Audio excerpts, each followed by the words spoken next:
Okay, in this video, we're going to talk about the whole idea of conspiracy theory and how that term is another thing that's been used to divide people. Now, a lot of people have put a lot of time and effort in this life into looking at government choices and looking at government choices and decisions throughout the years and seeing patterns of progressive development of your natural rights and freedoms being taken away from you.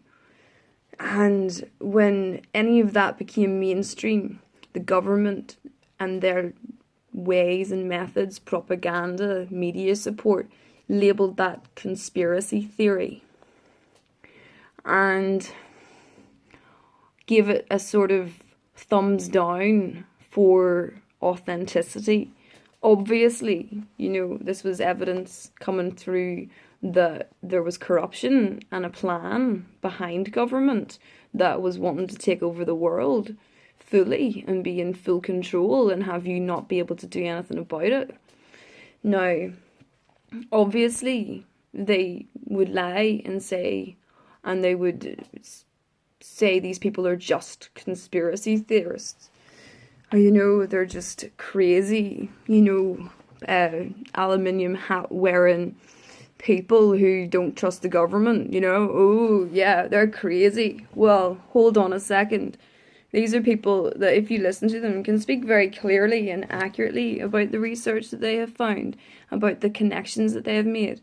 And if you give them the time of day and actually look and realise how bad government have kept the standards despite the wisdom for how to do it better being available in this world.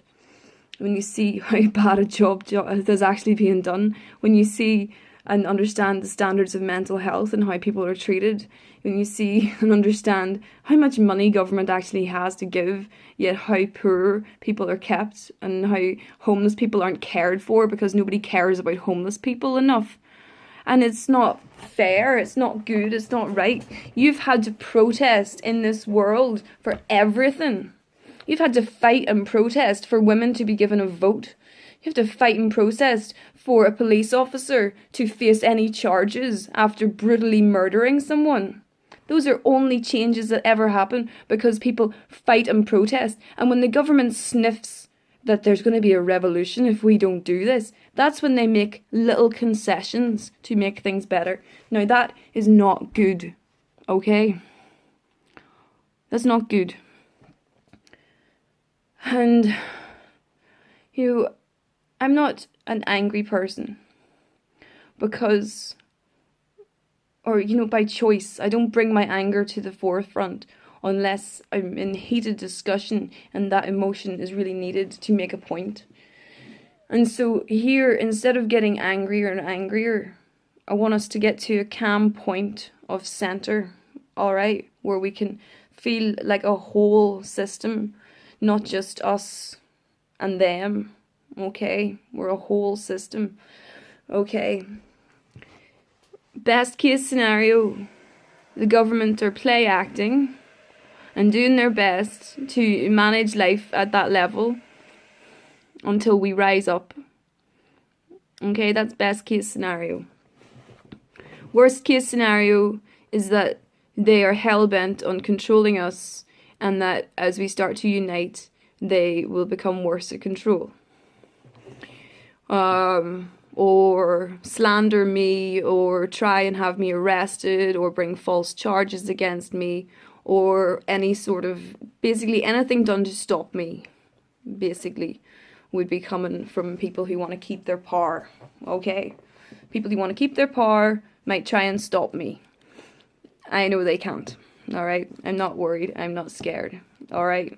I'm very protected in my life, and my own self-belief protects me too. My soul protects me at a high level in my life, and my soulmate protects me at a high level in my life, and my family around me, and everything is good, and I'm an unstoppable force, like just not stoppable.